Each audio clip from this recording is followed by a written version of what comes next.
Good afternoon, ladies and gentlemen. Welcome back to the Rob Maness Show. We are live once again. Are we facing a world war with China and Russia? As America evolves into whatever it is for our next look, many on both sides of the aisle are finally beginning to realize what the real biggest threat to freedom is. And it's called the Chinese Communist Party, in charge of the nation of China. The Chinese have brought themselves to parity or even overtaken American military and economic power, not just in the Pacific, but worldwide. We know this because we see the Chinese military flexing its muscle almost daily now in the Pacific, and economically, China has global influence throughout the world through its Belt Initiative. When the Chinese Air Force puts large numbers of combat aircraft into the Taiwan Straits, runs live-fire anti-aircraft carrier military war games just north of Luzon in the Philippines, and makes more inroads into places like Iran, Afghanistan, and the rest of the Middle East, the very real possibility of a great power confrontation looms. But add to that the aggressiveness against NATO and the Ukraine by Putin's Russia in Eastern Europe, and one can easily see that the looming great power war wouldn't only be between China and the USA, but more than likely would see Russia allied with China against NATO and the West. Does all this mean war is inevitable? No, absolutely not. But non-kinetic options are dwindling rapidly, and America must continue to lead and ramp up opposition to the Chinese Communist Party's attempt to take the West lock, stock, and barrel. Today, we'll be discussing all this in depth with Senior Defense Department official, retired Colonel John Mills. John, sir, welcome back to the Rob Maness Show. Hey, thank you, Rob. It's always an honor to be here. Yeah, and I messed up your introduction. You're also retired from DOT, too, so you're not a current senior DOD official. It's good to see you, John. I appreciate all the work that you're doing. Folks, Mr. Mills' bio is long and deep and wide when it comes to protecting this country, and he's done a lot of great work. And today, he's been studying the China issue for a long time, knows a lot about it. And I just want to let the audience know that there is going to be probably some breaking news during the hour, and that is that the Officer Derek Chauvin trial jury has reached a verdict, but it has not been announced yet. So we may talk about that towards the end of this show. But really, what we need to do right now, John, is give this audience a review of what the strategic situation really looks like, because we can't trust the news anymore. We can't trust the media. We can't trust the U.S. government intel agencies. So from your perspective, and you've been there, you've studied this, you understand it, where are we at from a strategic perspective in the world today as it pertains to China's new military might and ongoing economic strengthening, and Russia being aggressive in Europe? Well, thank you, Rob. It's almost a little difficult where to begin. I don't think I've ever seen such a precarious situation in my lifetime, even as, remember, you and I grew up and lived through an era where we had massive nuclear forces at the ready to launch against each other. We often had nuclear weapons at missile silos, at bomber bases, at Nike missile sites, right close to urban areas in our cities and our towns. But there seemed to be, even with the Republican-Democrat discord, there seemed to be a sense, in most ways, a sense of unity. Kind of disintegrated during the 70s. Reagan came in and said, "Well, we're gonna put the Soviets out of business," and we did. Yeah, it's a little different nowadays. Now, on the domestic and home front, and I just had an article come out in Epoch Times, the United States of Two Americas. We are a divided nation. We are blue and red. And we do have a president in office, a vice president in office, but cackling does not executive leadership make. It's this Yeah. baffling situation where we almost have a president and a vice president who really aren't the president and vice president by their own behavior.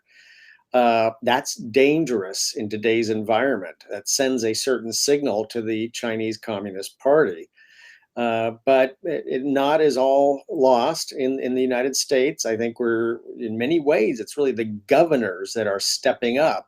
The centers of gravity in the United States are no longer Washington, D.C., it's Austin, it's Tallahassee, and most important, it's Mar-a-Lago. So that's really, and the population flows are going at a stampede from blue to red. And Really? the red side of this, the red side of the slate controls food production. They control energy, and a lot of the financial firms are beginning to leave New York City. So, what does this all have to do with the CCP? It has to do a lot. So, the CCP is receiving puzzling signs, but as messed up as we are in this country, not all is well inside of China, which makes Right. them dangerous too, because she is under immense pressure to deliver a lot of things, deliver a quality of life, deliver an economy to the people of China. And it really actually isn't going that well inside of China. They're essentially broke. They need our food. They are Mhm. huge net importers, and we are that breadbasket. We have huge leverage over them. They need energy. And up until the previous president left office, I don't know the exact current stats, we were dominating world energy production. We called the shots on energy, we called the shots on food. The third thing China needs is access to our capital. They need access Mhm. to the American capital market. And if they can't get to it, they are going to try every canard, every ploy to get around the Securities and Exchange Commission, whether it be a fake Ant Group IPO, could be a variety of things. They Yeah. need that liquidity. And we are the only place that we dominate the financial market. We oftentimes didn't realize it, didn't act like it. But President Trump knew those three factors and many more. We dominated. So she's under immense pressure inside of China, which makes that situation dangerous. They're trying to read the tea leaves here. They see vacuous leadership, and they are on the move because it's now or nothing. They see a closing window with Taiwan. They see they're running out of runway internally on their economy. They need to do something. She needs to do something to deliver, or else he has to be watching his back for the ranks of the next tier down inside of his out of his own leadership. So, John, So if I understand you correctly, it's your assessment that we are not in a really bad position from the perspective of the United States and the West vis-a-vis China at this point, but we could be. Right? Did I get that correct? well, yes. I mean, we have to be absolutely clear on our articulation of U.S. government policy. Now, Secretary of Blinken at State, I'm just gonna call it for what it is. I mean, he has actually done pretty well. I mean, he's actually about 97% Trump. He said Trump had it right on China. So I'm not gonna throw stones at the current administration. I'm going to give credit where credit's due. I'm going to be intellectually honest. Blinken has actually done reasonably well. Kurt Campbell on the NSC, the lead Mhm. the lead for China, has actually done pretty well. It didn't turn out well in Anchorage. Yeah, that I'm going to call it honestly. It didn't turn out well, and I think hopefully they learned that they're going to have to become more like Trump than they want to be.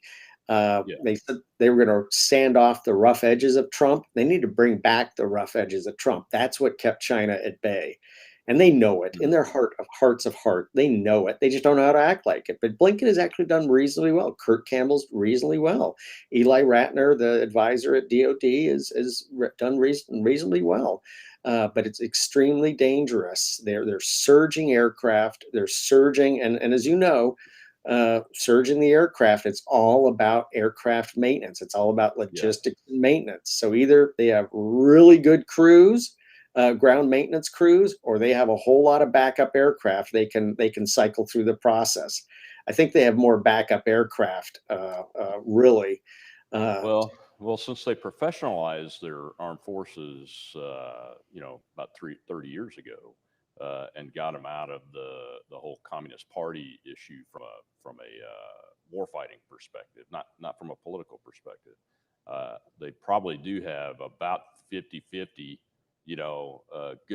really good maintenance crews, and but they always build just a boatload, to use a technical term, of backup systems when they're looking at their warfighting platforms, especially because they don't over-engineer them like we do, and much like the old Soviet Union did, they go with the minimal engineering, and usually those are pretty reliable from a technical perspective.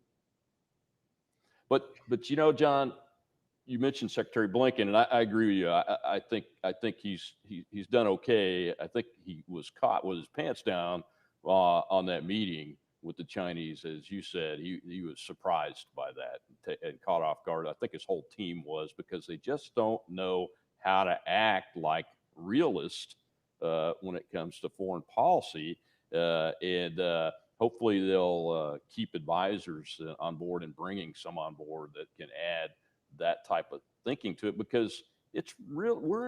We may not be in a completely precarious situation, but we're in a really iffy situation when they see, as the Russians and Chinese obviously do, weakness internally in the country.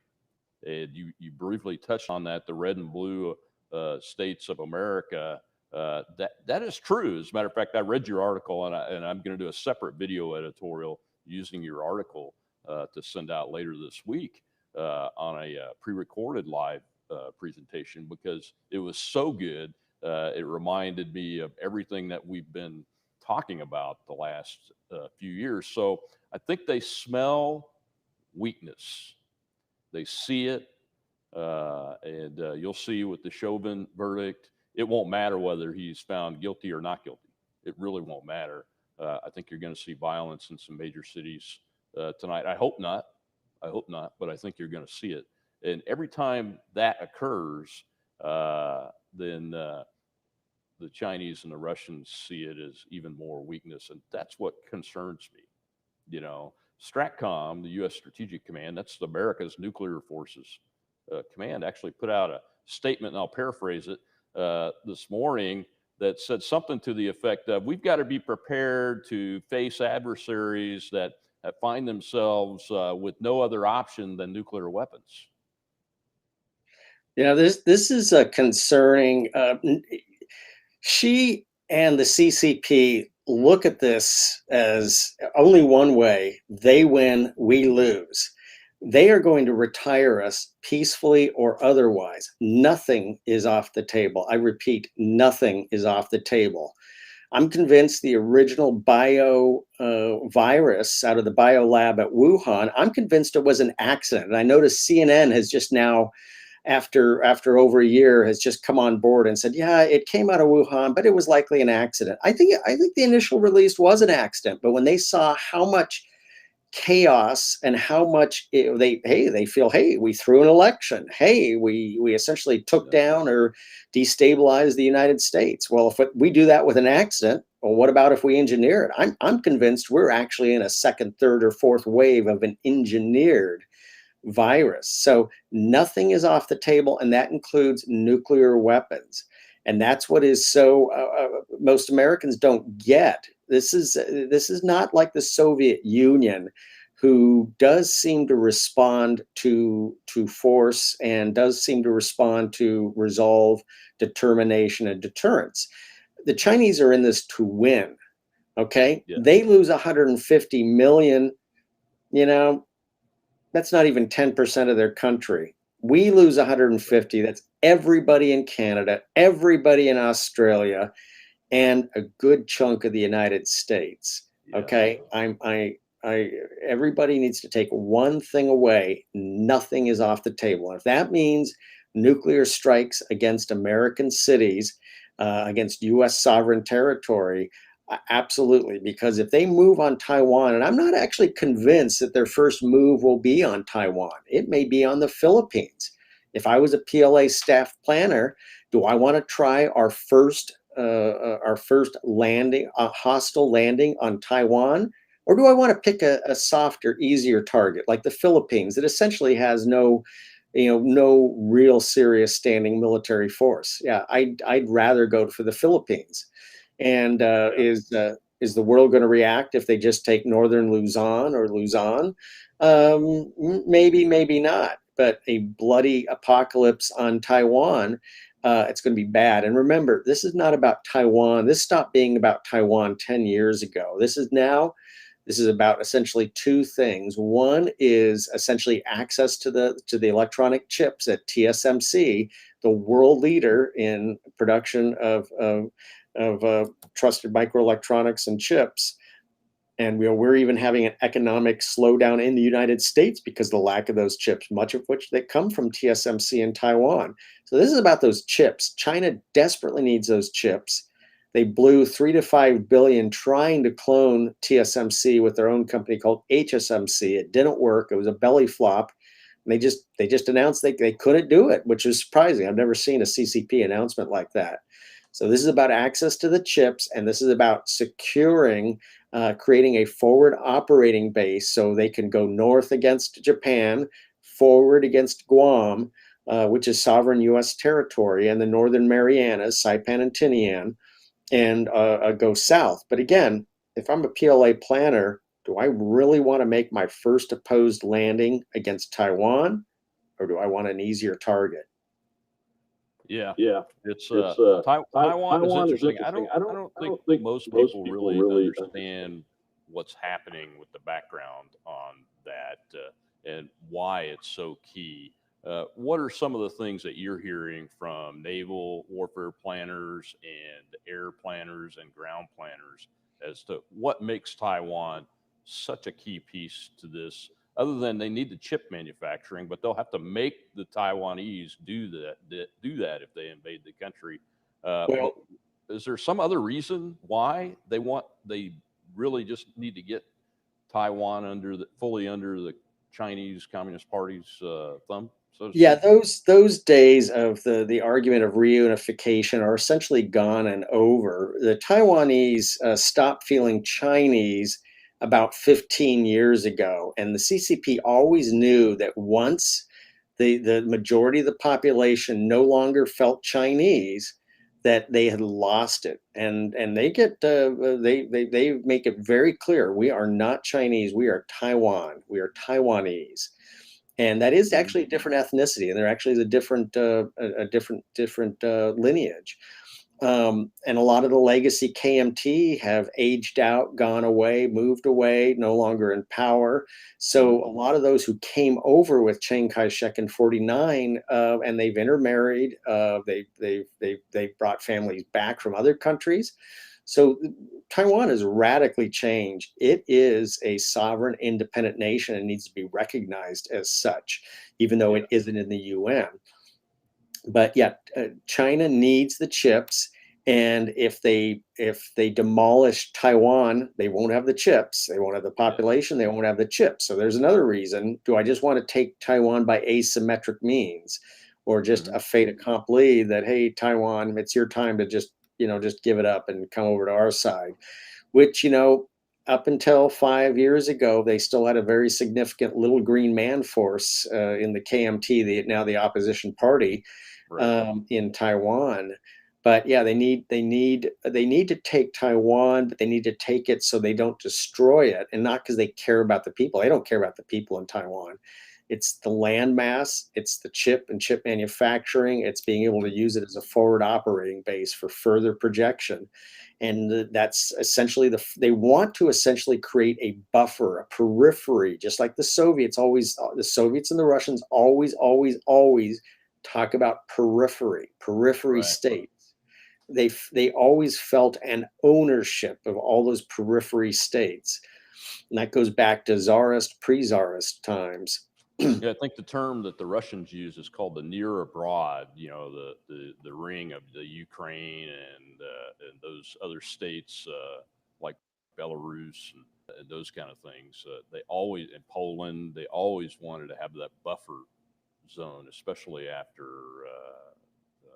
even before Hitler, but especially after World War II, where they almost got annihilated. So it's not surprising that the Chinese communists would look at similar types of things, but I see them as really much bigger than Russia and the old Soviet threat because they have really built their economy uh, with our help and the West's help.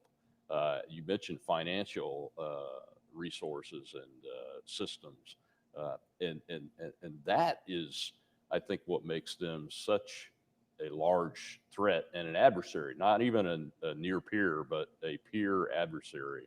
I believe at this point in world history is what we're seeing with China and those satellites like Russia and North Korea will likely get in orbit around a strong China that's challenging the West and the United States, don't you think? Yeah. Well, China feels. I'm reading Stephen Mosher's book, and it's not behind me right now. Sorry, Stephen. I apologize because it's upstairs on my reading table. But Stephen Mosher's book on China that just came out. I mean, they look at this in the long game. Through their long history of dynasties that were extremely brutal, and it was these dynasties were about absolute totalitarianism. They didn't care how many hundreds of thousands or millions they made suffer or died or were killed in their endless wars with each other.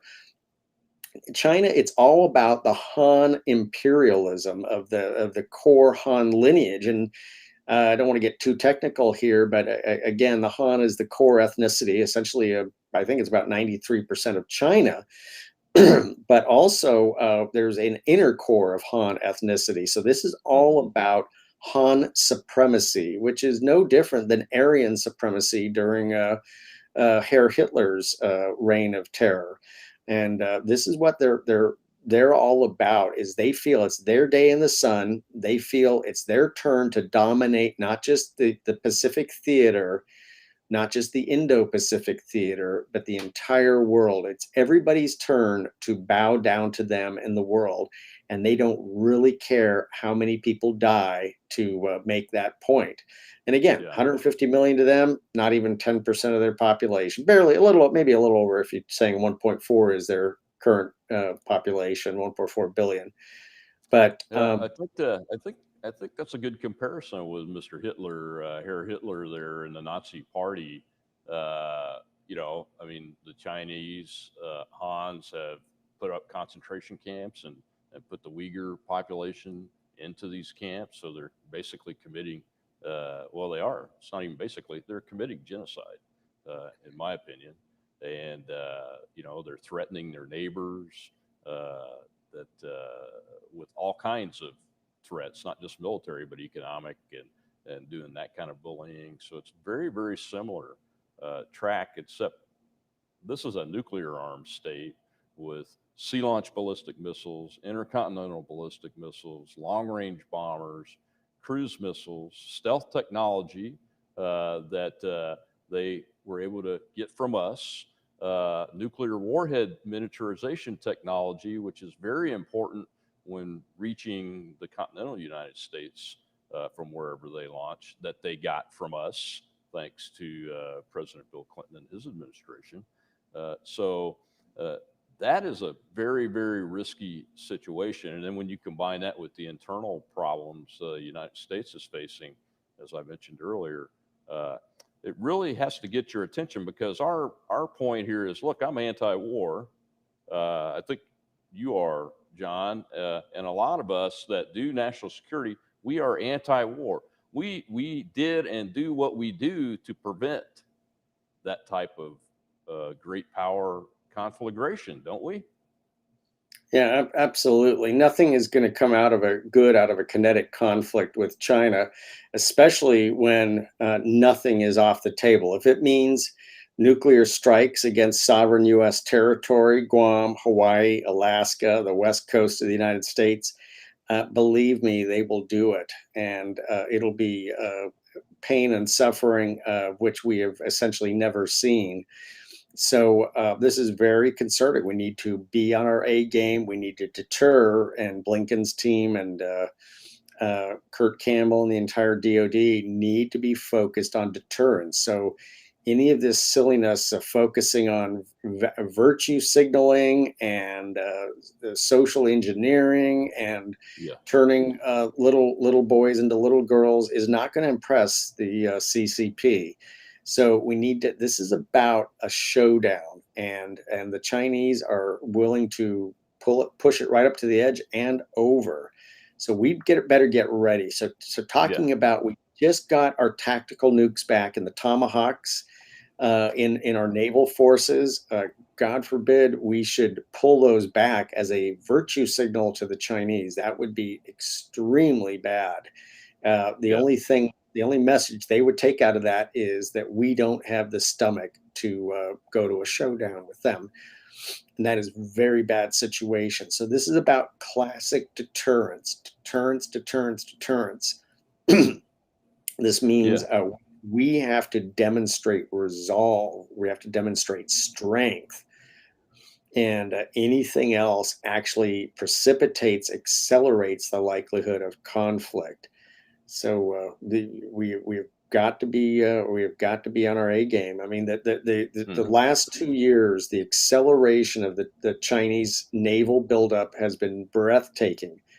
That doesn't mean they have the operational art yet to understand how to use their naval forces. That doesn't mean they know how to do logistic sustainment of projection of naval forces, repair and sustainment of naval vessels, but just the sheer numbers and quality, oftentimes in many ways almost clone copies of our ships, yeah, is has really in some ways caught us off guard.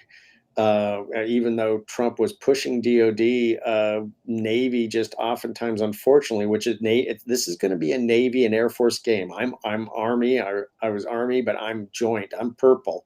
I'm JPME 4 qualified. You know, my last, even over and above senior service college, is their JPME education to become joint. And I'm a joint guy, and this is first and foremost a Navy and Air Force show. If it means yeah, we have to bring down Army end strength to support plus ups in Navy and Air Force, so be it.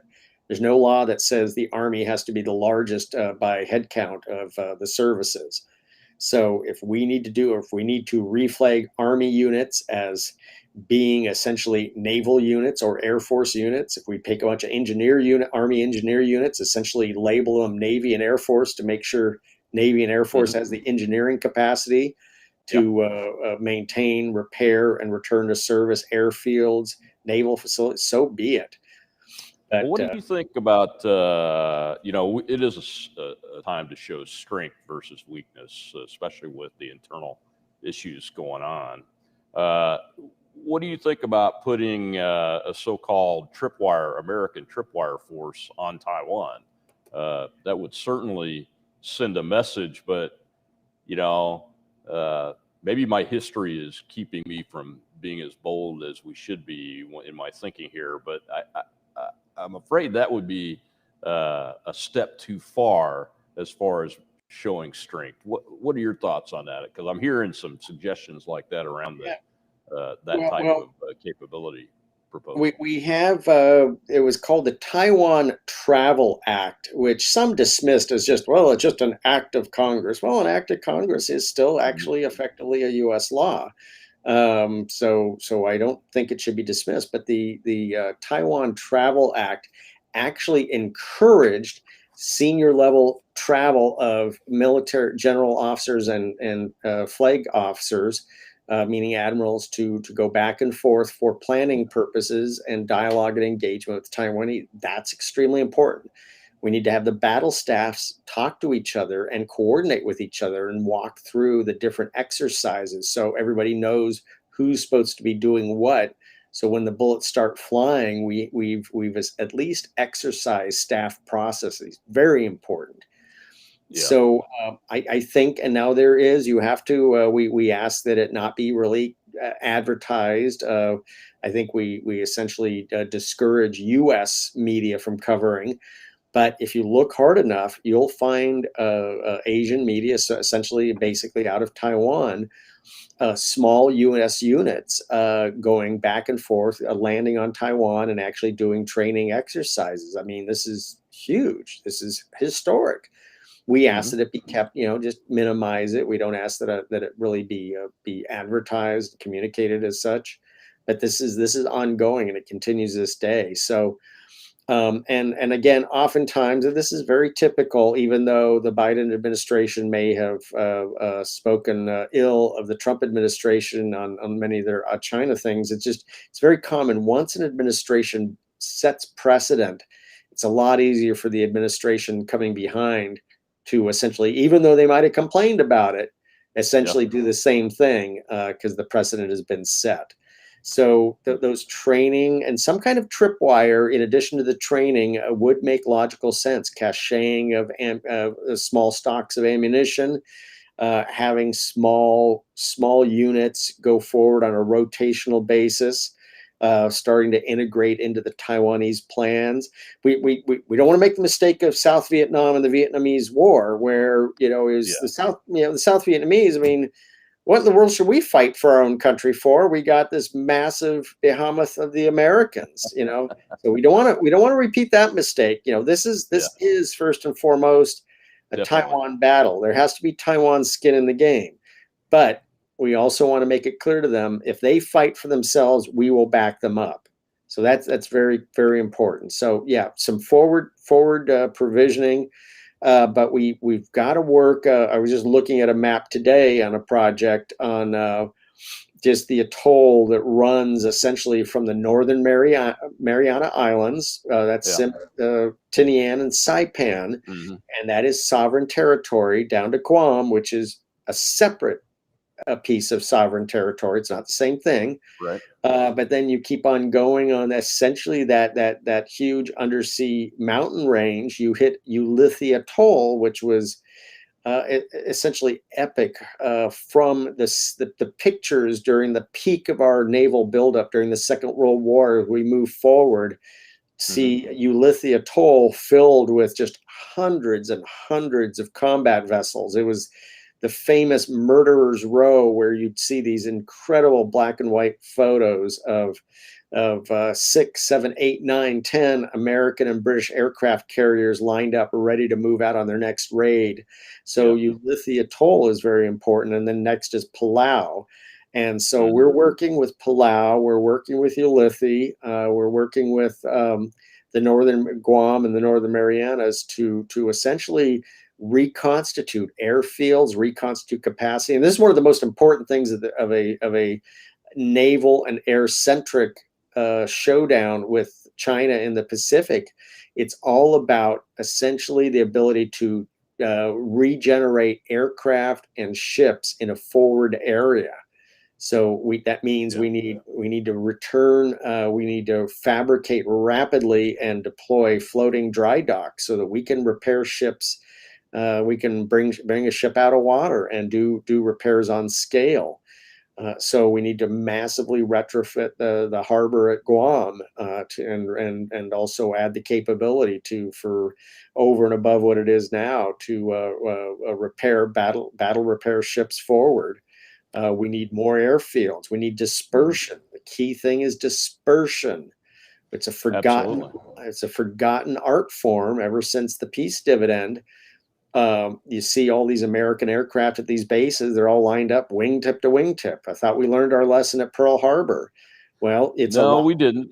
It's a lot more administratively easy. That base commander, it's a lot easier and efficient when you can just line those aircraft up. If you disperse them out to hardened shelters, it's much harder to run the base. Yeah, So, John, much like you, I went to Joint Forces Staff College. I'm a joint officer myself, and one of the larger wargaming simulations that I was involved in the planning and execution on was actually an attack on Guam by the Chinese, and since we had all of our forces centrally located there, essentially doing the Pearl Harbor thing. All they had to do was launch 400 rudimentary cruise missiles at us, and it completely took most of the force out of the fight for a long period of time. And you're not talking about permanently destroying something, but when you take a force that's everything there on the island out of the fight for 24 hours in modern warfare, that's an indeterminate impact on whether you can successfully defend yourself or not. yeah, absolutely. I one of my last things before I retired from Office of Secretary of Defense is I got to do a trip to the Pacific to several Mm-hmm. facilities with a number of DoD seniors to essentially assess readiness. And so this is January 17. We were literally overseas during the inauguration. Really annoyed me. Yeah. And this is 7 years into the Pacific pivot. Pacific pivot. Okay. And well, what we Wow. saw, there was a lot that needed to be done. A lot that needed to be done. 7 years into the Pacific pivot, where did our time and resources go? And everybody, the Kurt Campbell was at I believe he was at State during the Obama years, and he was the architect of the Pacific pivot. Mm-hmm. I was all for the Pacific pivot. It was great. It was the right thing to do under the Obama administration. One small Yeah. problem. The Pacific pivot hit at the same time. Gates got told to axe the department, and we had to bring down Army end strength from like 585 to 450. It was a bloodbath, and so it was a massive downsizing. So we're going to do a Pacific pivot, but we're going to do a massive downsizing of DoD. Well, that's really not much of a Pacific pivot. No, not really. And then under sequestration, forcing the services to use their operations and readiness and training accounts to cut those too under the sequester, not allowing them to move dollars around to keep their operations, maintenance, and readiness accounts full in the middle of a war, put us by the time I left the Air Force as a commander in 2011, late 2011. Our operational readiness reporting was at a point that I had never seen in my entire career, 32 and a half plus years, and through a lot of different presidents and administrations. So it was not a good thing. And now we find ourselves, and this is the other thing, the other part of this scenario is that, yeah, we're kind of in a precarious position based on our internal domestic weaknesses that the outside sees going on. And do you think that's why Russia has all of a sudden become more aggressive? I mean, I read reports that they have moved more force into the eastern border of Ukraine than they had when they were actually in a shooting war, a cross-border war with the separatists on the side of the Russians. Yeah. Now they are completely mobilizing toward that area. Do you see that as them being us as weak and potentially not able to respond? Yeah. I think the term is opportunistic. This is an unresolved stalemate since 2014. The Russian military is a shadow of what it used to be, and that's the game is China. The main game is China. There's all this talk of a China-Russia agreement or treaty or their allies. You look at their history since the Second World War. One of the bloodiest, which almost became a nuclear exchange, was their border conflict. I think it was 68, 69. So it's an odd relationship they have, but I think they might possibly see that they have kindred spirits, at least for the immediate time. If Russia could mass enough force, and I'm hearing numbers about 100, 125,000, which in today's terms, for what's left of the Russian military, that's huge. Yeah. So, so potentially they could be massing to actually make a decisive move and move forward and break the stalemate with the Ukraine, which has been bloody and unproductive. And it's just like Afghanistan has just really sapped the Russian psyche, the Russian spirit, the Russian budget, the Russian military. But that's keeping that front going and operations in Syria. That pretty much maxes out Russia. But if they made a coordinated bum rush into Ukraine at the same time, China makes an overt kinetic move, that would be very hard for us to handle. That would be a precarious and dangerous situation. And I think they know that. I'm sure they know that. Do you think they would risk losing that warm water port in Syria? That's what they have always stayed there for. Well, I think they're really, again, Putin and the economy have just, it's a criminal gangster economy. So he's really never seen things go well for him. And especially remember, what broke his back was our ability, because he lived off of Gazprom and oil and gas. Yeah. When we took the shackles off and dominated energy production, it essentially bankrupted Putin. And it was the right thing to do. Everybody, liberals for years, Democrats for years, saying, "Well, we need to break this dependency on Middle East oil." Okay, here we are. We did. They're actually dependent on us now. So, exactly. So I mean, what is it? They'll never be happy. So that was the right strategic move to do. Unleash American energy potential. Turn it on, baby. Drill, baby, drill. And we broke the Russians, and we essentially made it very difficult for the Chinese.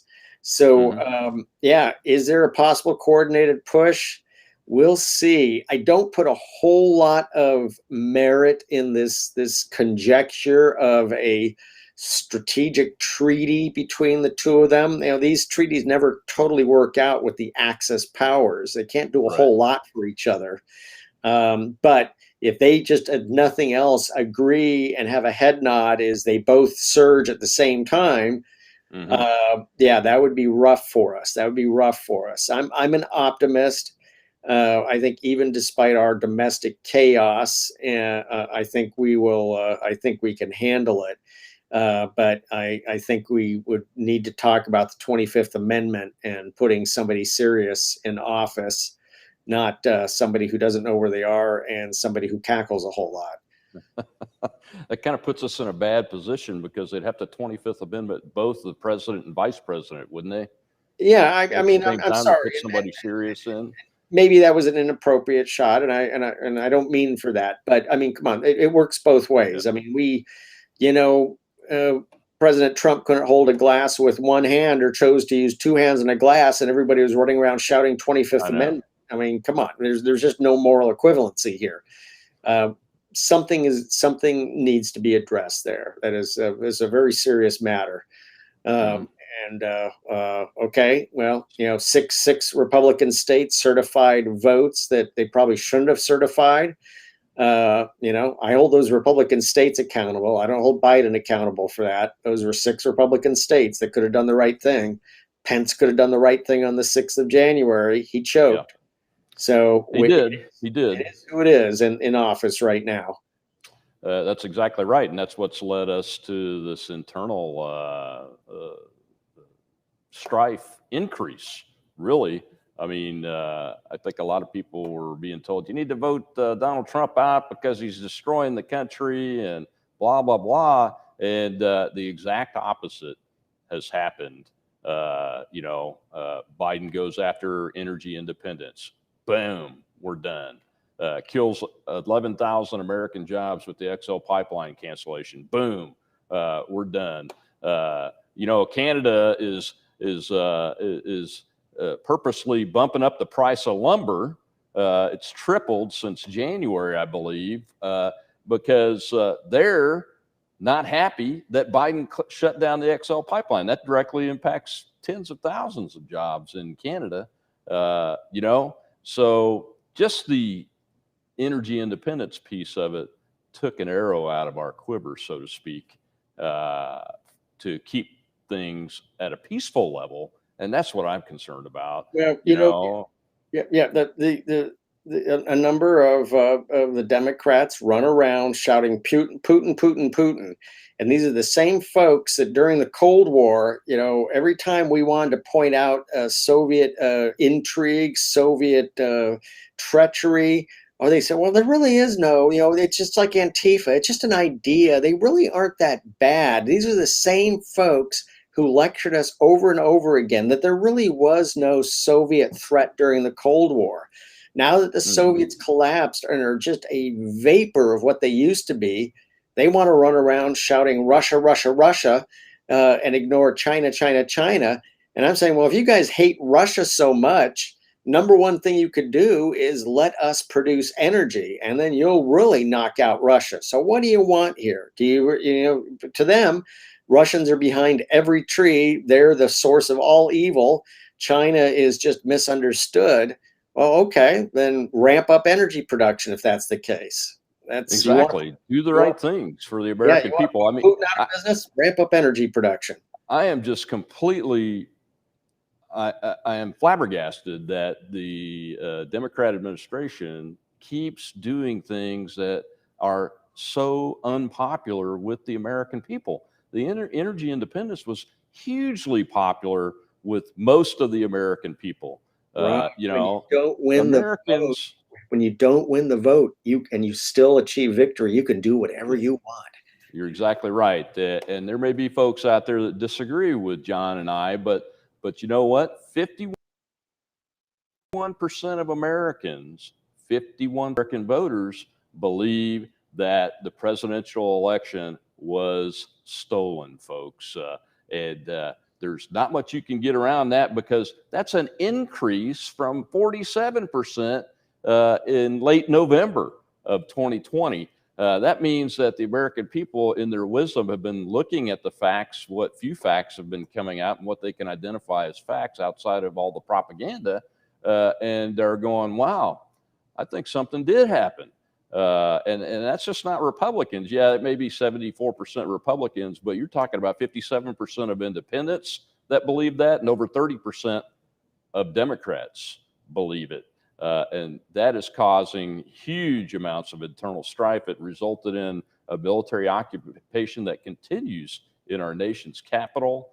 And that is internal weakness. And all of that is caused by decisions made by this administration and the Democrat Party and some Republicans that opposed this guy named Donald Trump because he tweeted mean stuff and he stood up to the media and those kind of things. Don't you agree, John?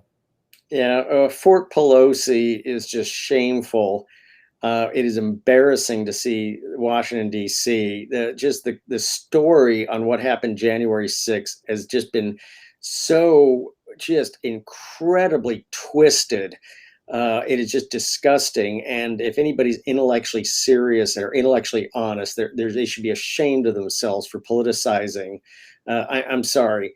Americans have an absolute right to gather peacefully and show support for a president here. Absolutely. So this is just shameful what has happened and how this has been twisted. It's been demonstrated. The Capitol Hill police officer, he did not die the way everybody was shouting. In fact, essentially, I think it's now been reported out that essentially no one died other than the one Trump, Ashley Babbitt, who was shot. That officer is not facing charges, unbelievably. This is just insane. But Fort Pelosi will go down as just a pox in American history, just a shameful overreaction of the swamp when let's just be intellectually honest, intellectually true. Appropriate forces were offered to the separate but equal branch of the legislative branch. They were turned down by Speaker Pelosi, turned down, and the rest is history. I'm not, if anybody, forcefully push their way into the inside the Capitol, then that's wrong and that should be investigated as such.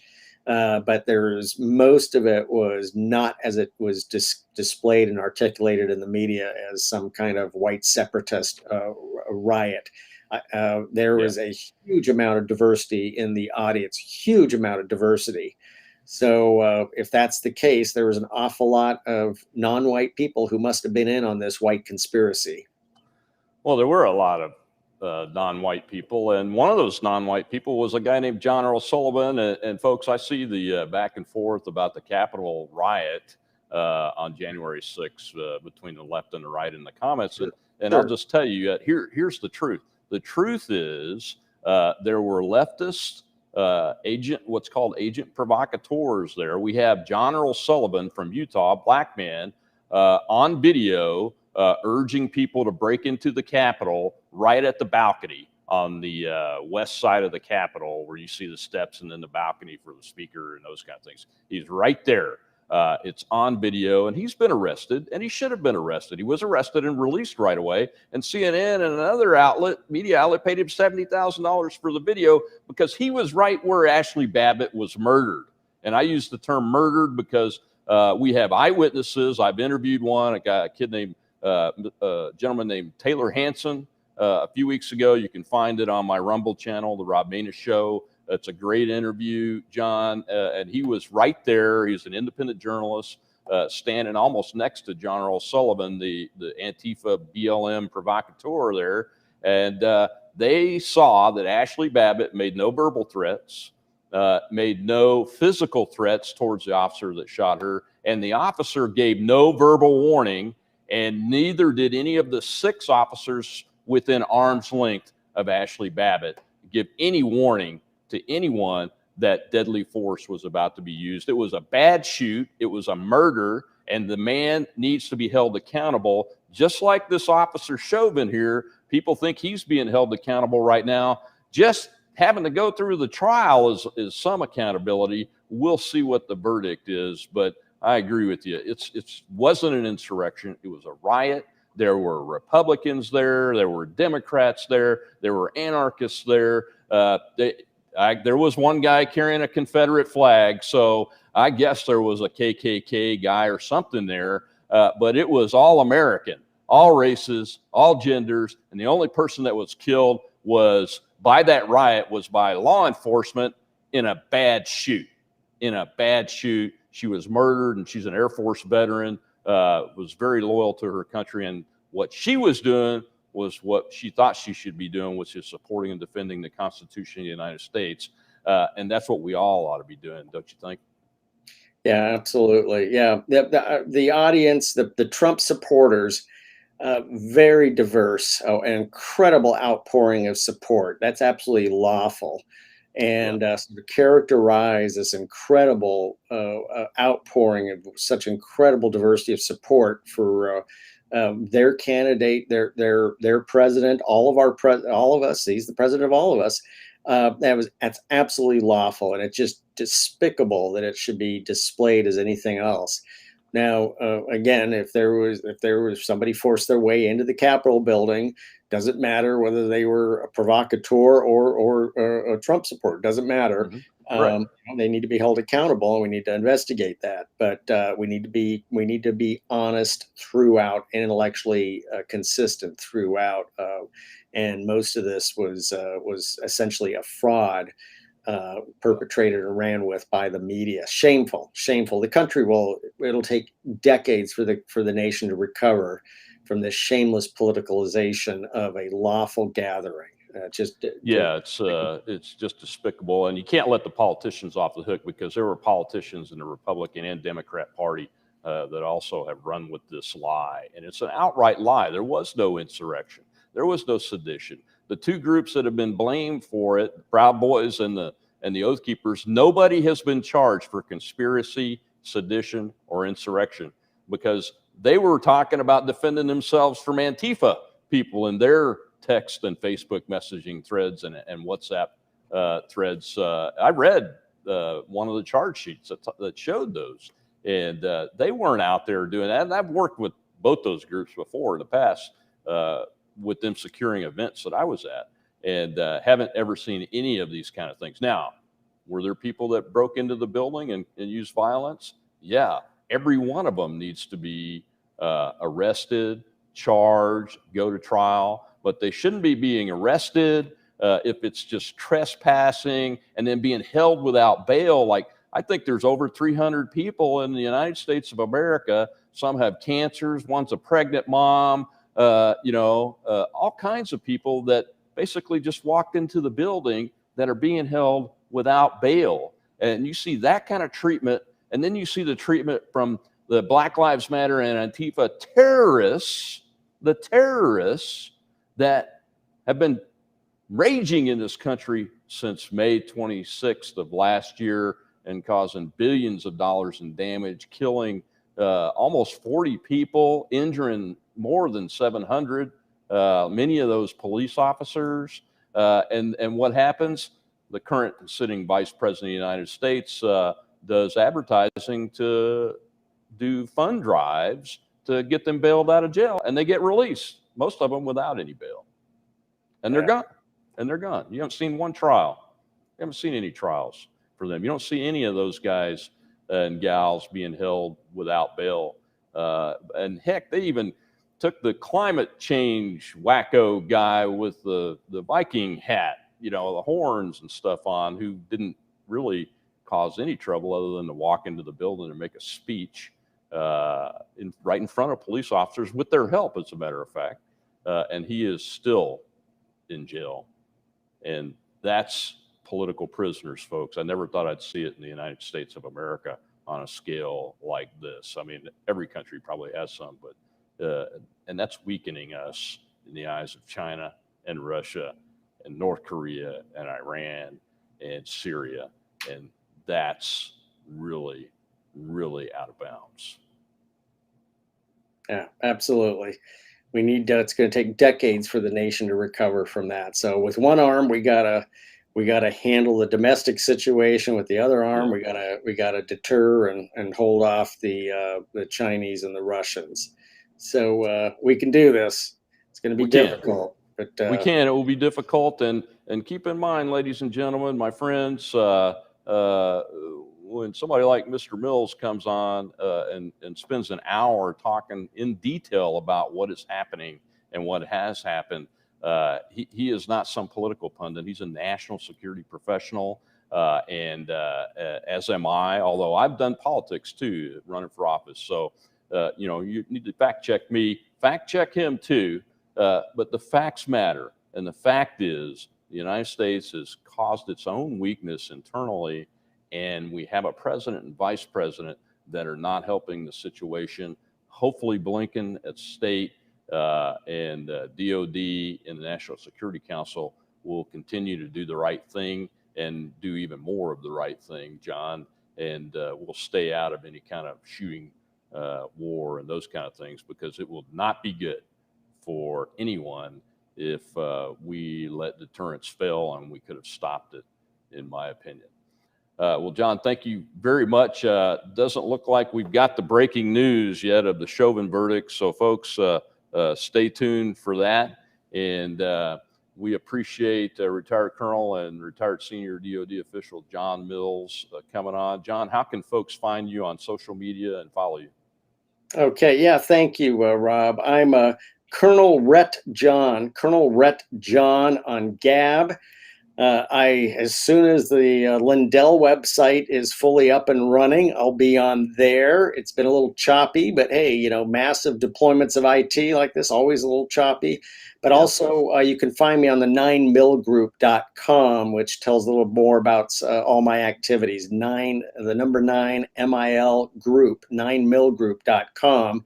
One of the tabs is on the, I've set up the National Election Integrity Association, which is really holding Virginia accountable and really unwinding the utter third world nature of the vote in Virginia.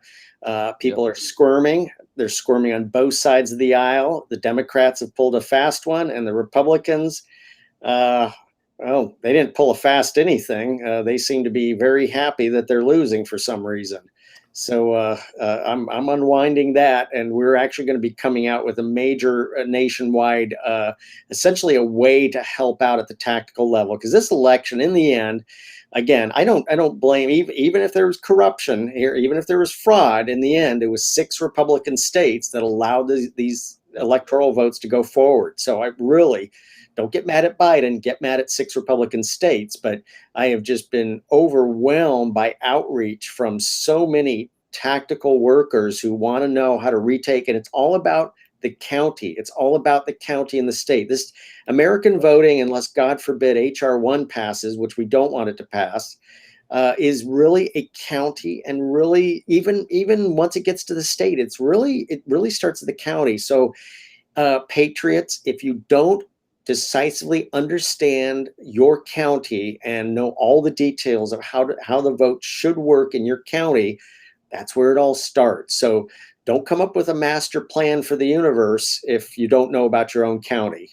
And it's really, so we're about to come out with a major offering to help patriots at the tactical level to retake their counties.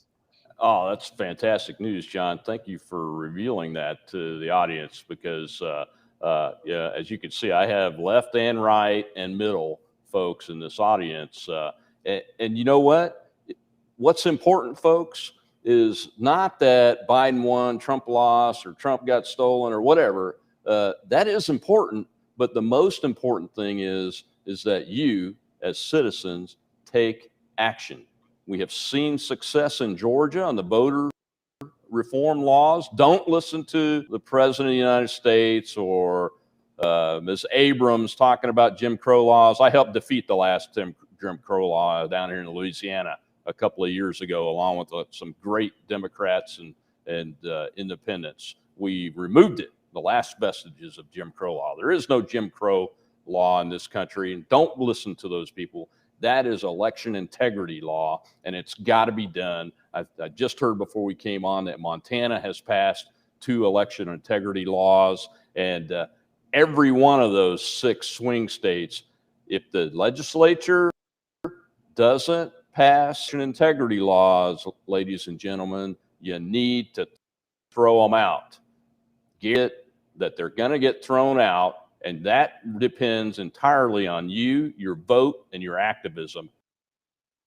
You can't just sit on the bench and go on, because it's life and death of the United States of America. And as you could hear by this conversation today, it is life and death for freedom around the world. Chinese Communist Party gets to take complete control, like they are on a course to attempt to do, and they are out there working as we speak.